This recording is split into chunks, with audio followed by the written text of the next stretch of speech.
The sun was barely peeking over the horizon, casting long, gentle shadows across the quiet sidewalk where my daughter played. She was laughing, her infectious giggles echoing in the early morning stillness as she carefully maneuvered her favorite toy car on the ground. For a moment, everything felt perfect. She had every right to be there, in that moment of joy, just like any other child. Her wheelchair was parked beside her, the wheels spinning in sync with the rhythm of her small hands. There was no danger, no threat, only the blissful sound of childhood innocence. But then, I heard it, a distant rumble like thunder on a clear day. My heart skipped a beat, and instinctively my gaze shot to the street. At first, it seemed like just another car passing by, but the sound grew louder, the engine revving as it sped toward us. I froze as the sleek, black SUV belonging to the HOA Karen came into view. Her face was hidden behind dark-tinted windows, but I could feel the tension in the air. My daughter didn't notice the car approaching, lost in her little world of play. She had no reason to suspect that this would be the moment her life changed forever. I tried to shout to warn her, but it was too late.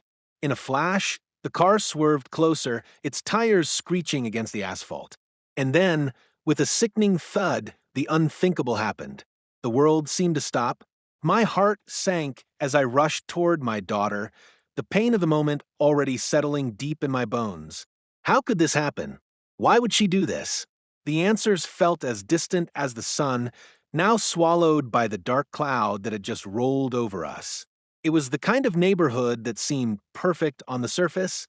The houses lined up neatly, the lawns freshly manicured, and families greeting each other with a smile as they walked down the tree-lined streets. To outsiders, it was an image of suburban bliss, the ideal place for raising children. But underneath that polished exterior, there were tensions simmering just below the surface, tensions that would soon erupt in a way no one could have predicted. My daughter, Lily, had always been my light in a world that often seemed a little too dark. Born with a disability that limited her mobility, she had learned to navigate life with an unbreakable spirit. She had a smile that could melt even the hardest of hearts and a laughter that filled every room. Despite the challenges she faced, Lily had never once let her disability define her. She played, she dreamed, and she lived her life as fully as she could. On that particular morning, she was outside, like any other child, enjoying the simple pleasure of playing with her toy car. Her world was small, but it was her world, and she was at peace in it. I stood by the window, watching her as she hummed softly to herself. For a brief moment, I allowed myself to relax, letting the calmness of the scene wash over me. But just as I was about to turn away, I caught a glimpse of the HOA Karen's black SUV rounding the corner. Her name was Karen, and she had been a thorn in the side of our peaceful neighborhood ever since she moved in 2 years ago. At first, she seemed like any other homeowner, a bit particular perhaps, but harmless enough. However, it didn't take long for her true nature to emerge. Karen was the self-appointed enforcer of the neighborhood rules. She took her HOA duties to a whole new level, constantly complaining about the smallest of infractions, whether it was someone's mailbox being slightly out of line or the color of a fence that didn't meet her standards. But it wasn't just the rules that made her a menace. It was the way she wielded her power, the way she made everyone feel like they were constantly under her scrutiny. I had heard her yell at neighbors for the slightest mistake, and her tone was always one of condescension and superiority. She made it clear from day one that she didn't like our family. Maybe it was because we didn't fit her idea of a perfect household, Lily's disability, my unassuming nature, and the fact that we didn't always adhere to her strict, self-imposed standards. Karen would often glare at us when she passed by, her lips tight, with disapproval. It didn't matter if we were having a peaceful day or not. If we were outside, she'd make sure to pass by slowly, as if watching, judging. There were even times when she'd make remarks about how inconvenient it was to have a disabled child in the neighborhood. Those moments were rare, but they cut deep. And so, as I watched Karen's SUV approach that morning, I felt a knot form in my stomach. I had seen her before, but this time, something felt different. She wasn't driving by slowly to pass the time. No, this time, she was accelerating. Lily, completely unaware of the impending danger, continued to play. Her wheelchair was parked by the sidewalk as she used her hands to push the toy car, her little fingers brushing against the ground with the purest joy. Her innocence was so stark, so pure, it made the reality of what was about to happen all the more horrifying. I started to move, calling out her name, but I was too late. Karen's car was coming at full speed, heading straight for my daughter. I couldn't understand it. What was she thinking? Why was she in such a hurry? Why didn't she stop? These questions filled my mind, but none of them could save Lily from what was about to unfold. This wasn't just an accident. This was something far darker, something I could never have anticipated from the seemingly perfect woman who lived just down the street. And as I rushed toward my daughter, I knew that this moment would change everything. The world slowed to a crawl as I saw the black SUV barreling toward my daughter. The first sound I noticed was the screeching of the tires, a high-pitched whine that cut through the morning stillness like a siren. My stomach twisted with fear, and my heart raced in panic. I tried to shout, to warn Lily, but the words wouldn't come. They got stuck in my throat, as if the air itself had thickened and weighed me down. It all felt so surreal, like a nightmare I couldn't wake up from. Lily, unaware of the impending danger, was still lost in her world. Her small hands pushed her toy car across the sidewalk. Her face lit up in innocent delight. She had no idea that in the next few seconds, everything would change. Everything. My body froze, my eyes locked on the approaching vehicle, and yet I felt like I was moving in slow motion, unable to reach her in time. My mind screamed for my legs to move, but they felt heavy, like they were sinking into the ground. Then, the car was almost upon her. My heart stopped. Time seemed to halt as I saw the wheels of the SUV coming closer, inch by inch, and I could feel the heat of the engine even from where I stood. "Lily!" I screamed, my voice hoarse, desperate. But it was too late. The car's front bumper collided with the edge of the sidewalk with a sickening thud. The sound reverberated through my body, and in that instant my entire world shattered. I saw her, my baby girl, flung forward as the car's tire hit her wheelchair with full force. It was like a violent crash, a force that didn't belong in a peaceful neighborhood, a force that didn't belong anywhere near a child. The world around me blurred as my brain tried to process what I was seeing. My daughter, once so full of life and laughter, was now crumpled on the ground, her toy car spinning away from her. The sound of metal scraping against pavement echoed through my head, deafening and cold. I watched as Lily's body twisted awkwardly, her arms splayed out, and her face pressed into the ground. She didn't cry out, she couldn't. The air seemed to be sucked from my lungs, and I was left gasping for breath, paralyzed by the horror unfolding before me. I don't even remember how I moved. One moment I was rooted to the spot, the next I was sprinting toward her, my heart hammering in my chest. My body felt weightless, disconnected from reality, my mind consumed by a single thought. Is she alive? As I reached her, I dropped to my knees, my hands trembling uncontrollably as I cradled her in my arms.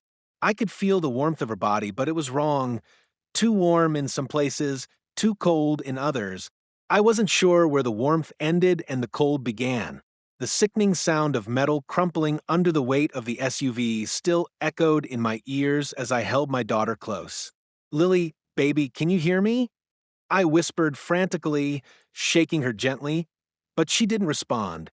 Her eyelids fluttered, but there was no recognition in her gaze. Her once bright, sparkling eyes were now clouded, dull with confusion and pain. My voice broke as I tried to call for help. "Somebody, please help me." I screamed, my throat raw, but the sound of my own voice seemed to get swallowed by the air. The world around me was suffocating, and I couldn't breathe fast enough. And then, through the haze of panic and confusion, I saw her. The woman responsible for this, Karen. She was standing outside her car now, her arms crossed in front of her, her face a strange mix of detachment and satisfaction. I couldn't believe it. How could she be so cold? She just stood there staring at us. I could see the way her lips curled into a slight, almost imperceptible smirk as she looked at Lily. There was no rush to help, no concern for the child she had just hit. I wanted to scream at her, to demand she take responsibility for what she had done, but the words wouldn't come. My anger bubbled up inside me like lava, but I couldn't find the strength to direct it anywhere. All I could do was hold my daughter to try and protect her from this nightmare that had come crashing down on us. Karen's voice was flat when she spoke, as if nothing was amiss, as if the life-altering tragedy that had just occurred didn't matter at all. She shouldn't have been out here anyway. She said coldly, her words like daggers to my heart. She was in the way. It's not my fault she couldn't move fast enough. My blood boiled at her words.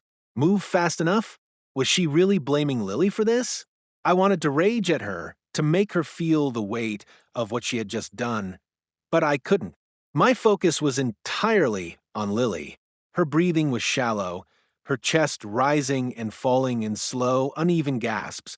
I could feel her small body trembling in my arms, and it was as if the life force was slowly draining from her. The moment stretched on forever. I couldn't tell how much time had passed, but it felt like an eternity. People were starting to gather, drawn to the scene by the sound of the commotion, but none of them were rushing to help. It was as if they were all waiting for someone else to take control to make things right. But there was no one to make things right. The damage had been done. I looked down at my daughter, my heart aching as I gently wiped the blood that had begun to pool near her lip. She didn't deserve this. She had done nothing wrong. She had simply been playing, living her life as any child should, and yet here we were, her world turned upside down by the cruelty of someone who had no empathy, no remorse. The world felt cold, dark, and unforgiving as I held my daughter tighter, wishing more than anything that I could reverse time, take her back to that moment before the attack. But it was too late. The worst part? The silence, the stillness, the overwhelming sense of helplessness that washed over me. All I could do was hold her, pray she would be okay, and wonder how someone like Karen could live with herself after what she had just done. The tension between Karen and our family didn't appear overnight. At first, it seemed like typical neighborly disagreements, small annoyances that everyone brushed off. But for Karen, those small annoyances were never just small. From the day she moved into the neighborhood, she made it clear she had a particular vision of what this place should be, and anyone who didn't fit that vision was a problem. It started with the simplest things. A trash can left out a few hours too long, a garden gnome just a little too crooked for her liking, or the way the wind would blow the leaves onto her meticulously trimmed lawn. It was as if everything about our home, and especially our family, bothered her. We were too different, too imperfect for her idea of a picture-perfect neighborhood. But Lily? Lily's disability was the red flag that Karen couldn't ignore. There was something about the way Karen looked at us, especially when she saw Lily, that sent chills down my spine. It wasn't the pity or sympathy most people gave when they saw my daughter in her wheelchair. It was something colder. It was judgment, disapproval. At first, I thought I was imagining things. I thought maybe I was just being sensitive. But Karen's actions soon proved me wrong. There were the constant complaints to the homeowners association about our non-conforming property. Little things like our front garden being slightly overgrown or the fact that we had a tree near the sidewalk that she deemed too dangerous. She'd send complaint after complaint, always targeting us. The HOA seemed to favor her, always siding with her when it came to our family, leaving us feeling increasingly isolated. But it wasn't just about the complaints. Those were expected by now. What unnerved me more was the way she would accidentally run into us when we were out. It started with casual conversations, always under the guise of politeness. She'd smile and ask how Lily was doing, but the look in her eyes was never one of concern. Instead, it was as if she was scrutinizing us, measuring us against some invisible standard. I'd try to make small talk, but she'd cut me off with little remarks. It must be tough, she'd say, her voice dripping with condescension. Living with someone who can't even walk must make things difficult for you. At first, I didn't know how to respond to that. But over time, her comments started to sting. She wasn't just commenting on Lily's condition, she was subtly reminding me of our differences, as if we were a burden to the neighborhood. Then there was the incident that changed everything. It was a quiet Saturday morning, and Lily was outside playing with her toy cars on the sidewalk, just as she always did. I was sitting on the porch, watching her, when Karen came walking down the street, her face set in a tight line. She stopped in front of our yard and looked at us. She began, her voice clipped. "I think it's time you move your daughter's wheelchair off the sidewalk. You're blocking the path for others." There was no one else on the sidewalk, no one was walking by, and there was certainly no need for her to be so insistent. But she didn't stop. She kept glaring at us, waiting for me to respond. "Karen," I said, my voice steady but strained, "there's no one here. Lily is just playing. She's not in anyone's way." Her eyes narrowed, her lips twitching in something that might have been a smile. "Well, it's a public space, isn't it? If people want to walk by, they should be able to. Not everyone is as patient with disabilities as you are." The weight of her words hit me like a punch to the stomach. I had heard plenty of rude comments before, but this was something else. It wasn't just about the sidewalk. It was about how she saw us, how she saw Lily as a disruption to her perfect world. Her words were loaded with disgust, and I could feel my blood boiling in my veins. But I stayed calm, refusing to let her see the effect her words were having on me. "We'll be fine, Karen. But thank you for your concern," I said, trying to keep the peace, even though every muscle in my body was screaming to lash out. She just stared at me for a moment longer, then turned and walked away, but not without one last look at Lily. As the weeks went by, Karen's behavior grew increasingly erratic. It wasn't just the comments anymore, it was the way she acted. Whenever she saw us outside, she would slow down as she drove by, staring at us as if waiting for us to do something wrong. She would glare at Lily from across the street as if daring her to break some rule. It became clear that Karen was obsessed with making our lives more difficult. The HOA complaints continued, and each one seemed more petty than the last. But it wasn't until that fateful morning, when Lily was playing outside, that I truly began to wonder if this was all leading to something more. Something darker. It was subtle, small things I started to notice. The way Karen's car would always slow down whenever it passed our house. The way she would park just a little too close to the sidewalk, as if testing her power over us. The way she would sometimes pause just a little too long when she saw Lily outside, as if making a mental note of her presence. The atmosphere around her began to feel charged, like static in the air before a storm. Every interaction with her felt like walking on eggshells.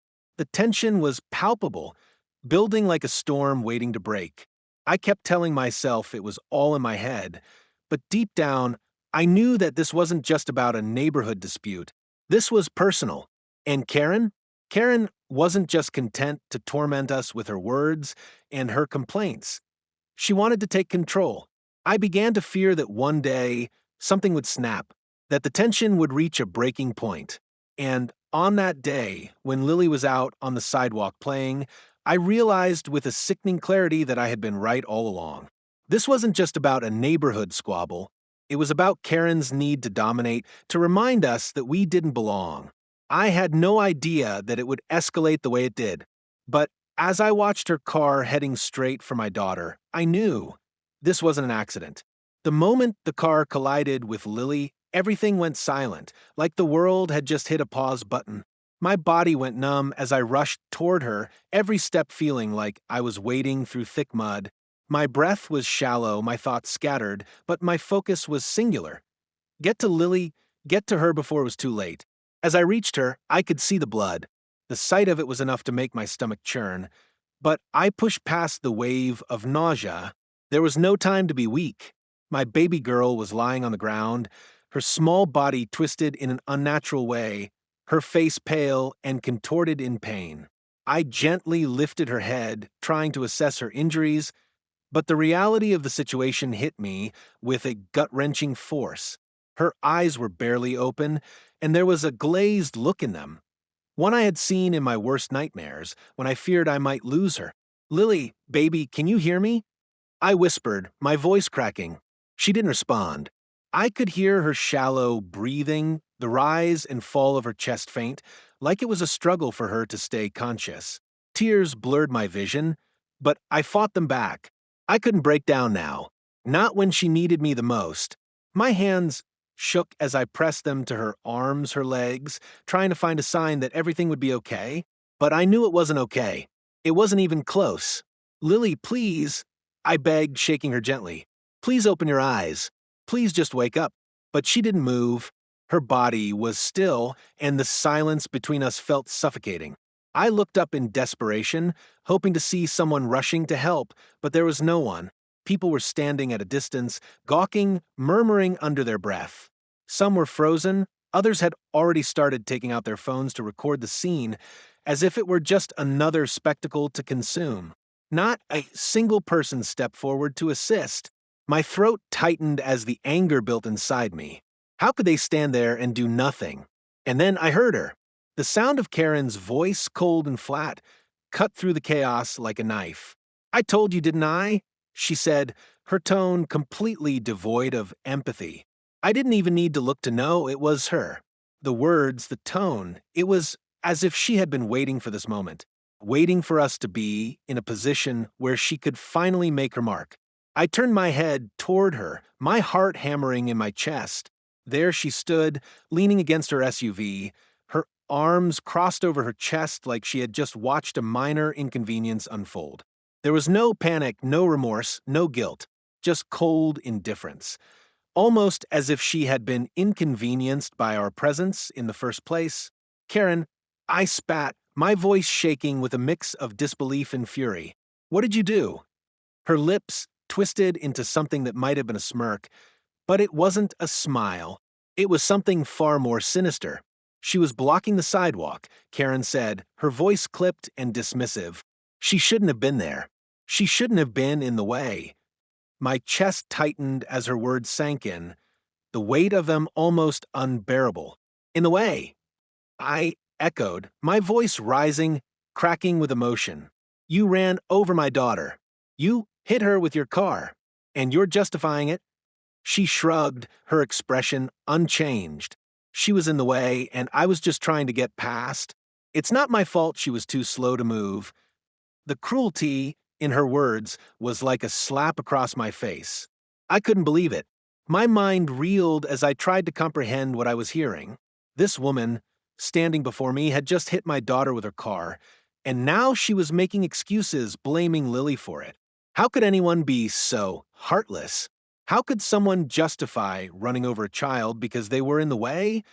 I felt my blood boil. The anger that surged through me was overwhelming, a hot rage that bubbled up from deep within. I wanted to scream at her, to make her understand the devastation she had just caused. But I couldn't. My focus had to remain on Lily. I looked back down at my daughter, her breathing still shallow. I could feel my own pulse racing, my heart pounding in my ears, but there was nothing I could do. I couldn't move her, she was too injured, too fragile. My hands trembled as I reached for my phone, calling 911. "Please," I begged the operator. "My daughter's been hit by a car. She's badly hurt. I don't know if she's going to make it. Please, I need help right now." The minutes felt like hours. Every second was an eternity, every breath an unbearable struggle. I couldn't look away from Lily, couldn't bring myself to believe this was real. But it was. The reality of the situation was sinking in. And Karen? She was still standing there, watching, as if this was nothing more than an inconvenience. I finally managed to lift my gaze to her again, the words I had been holding back threatening to spill. "You need to leave. Right now," I said, my voice trembling with fury. "You don't belong here. You don't get to stand there like nothing happened. My daughter could be dying, and all you're doing is justifying it." Karen didn't flinch. "I've done nothing wrong," she said coolly. "It's your daughter's fault. She was in the way. She didn't move. She's lucky I didn't call the police on her. I couldn't believe it. My blood ran cold. In that moment, I understood the depths of Karen's cruelty. She was beyond saving. There would be no remorse, no apology, no understanding. She had no empathy for what she had done, and that made the situation all the more unbearable. Just as I was about to say something, anything more, the sound of sirens interrupted. The ambulance had arrived, and I finally felt a sense of relief. Help was here. But even as the paramedics rushed to Lily's side, I couldn't shake the anger that gnawed at me. I couldn't shake the image of Karen standing there, watching it all unfold, with no more concern than a distant observer. They loaded Lily into the ambulance, and I followed, my heart still pounding. As the doors slammed shut, I took one last look at Karen, standing there by her car, her cold eyes watching me. She didn't move, didn't say anything. She just stood there as if nothing had changed, but everything had changed. My daughter's life would never be the same. And Karen? She had just crossed a line that could never be undone. The days following the attack were a blur of hospital rooms, medical jargon, and an overwhelming sense of helplessness. Lily was in critical condition when the ambulance finally arrived, and I couldn't shake the image of her limp body in the back of that vehicle. The paramedics worked quickly, hooking her up to machines and doing what they could. But there was no escaping the harsh truth. My little girl had been hurt in a way that could change her life forever. The doctors were cautious with their words, never promising anything, only stating that Lily's injuries were severe, especially considering her fragile state. Her spine had been impacted, and she had several broken ribs and bruises all over her body. I had never felt so small, so powerless in my life. The person responsible was still out there, walking free, while my daughter was fighting for her life in a sterile hospital bed. Over the next few days, I barely left her side. There were moments of hope when she squeezed my hand or whispered my name, but they were always followed by moments of fear when the machines would beep erratically or the doctors would look concerned. She had to undergo several surgeries, and each one felt like a lifetime. The physical recovery was slow, but it was the emotional toll that proved to be the hardest. Lily, my brave and vibrant girl, who had always been so full of life, was now facing an uncertain future. The trauma of the incident weighed heavily on her. She would wake up in the middle of the night, tears streaming down her face, screaming for me to hold her. She was terrified to leave the hospital bed, afraid that the world outside might be just as dangerous. It was heartbreaking to watch her struggle with fear in a way that she never had before. But even in those dark moments, there were sparks of the girl I knew and loved.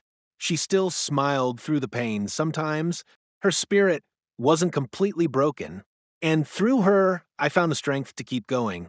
The recovery process wasn't just physical for Lily, it was emotional too. After she was released from the hospital, we had to adjust to life in a way that felt foreign. Therapy became part of our routine. Physiotherapy to help her regain some of the strength she had lost, and counseling to help her navigate the mental and emotional scars the incident had left behind. It wasn't easy and it was often painful, but we fought through it together. There were days when Lily would cry, overwhelmed by everything she'd been through. But there were also moments when she'd laugh again, even if it was just for a second. The road to healing was long, but it was made easier by the incredible support we received from our friends, family, and even the community. Neighbors who had never spoken to us before reached out, offering help in any way they could. One neighbor, who had seen the whole incident unfold from his porch, came by with groceries, his eyes filled with sorrow. "I'm so sorry for what happened," he said, offering us his condolences. "I wish I had done something sooner." That was the first real indication that the community wasn't as indifferent as I had initially believed. They were horrified by Karen's actions, and they didn't want her to get away with what she had done. After days of struggling with my own emotions, I finally found the courage to take action.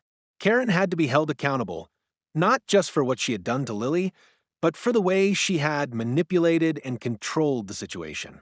I called a lawyer determined to fight for justice. The legal process wasn't easy. It took months of back and forth, of filing reports, of gathering witness testimonies. The local community rallied behind us, several neighbors even coming forward to testify about Karen's behavior and how it had escalated over time. But when it came down to the court date, I still couldn't believe it. Standing in front of that judge, Karen looked completely unchanged, as if the consequences of her actions hadn't even crossed her mind. She was still arrogant, still dismissive, still cold. But as the evidence stacked up, as the testimonies came in, as the medical reports laid bare the extent of Lily's injuries, Karen's facade began to crack. She tried to deflect, to blame Lily, to justify her actions, but it was clear to everyone present that the truth was undeniable.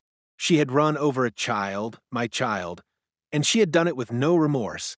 In the end, the court ruled in our favor. Karen was found guilty of reckless driving and was held accountable for the harm she had caused. The punishment wasn't as severe as I had hoped, but it was something. She was fined, and her driving privileges were temporarily revoked. But the real victory wasn't in the legal outcome, it was in the message it sent. Lily wasn't just a victim in this story. She was a survivor, and her voice, our voice, had been heard. The healing process wasn't just about what happened in that courtroom. It was about something much more profound, the strength we gained as a family. Through the pain and the suffering, we found resilience. I saw my daughter, once so fragile, standing up for herself, speaking out about what had happened.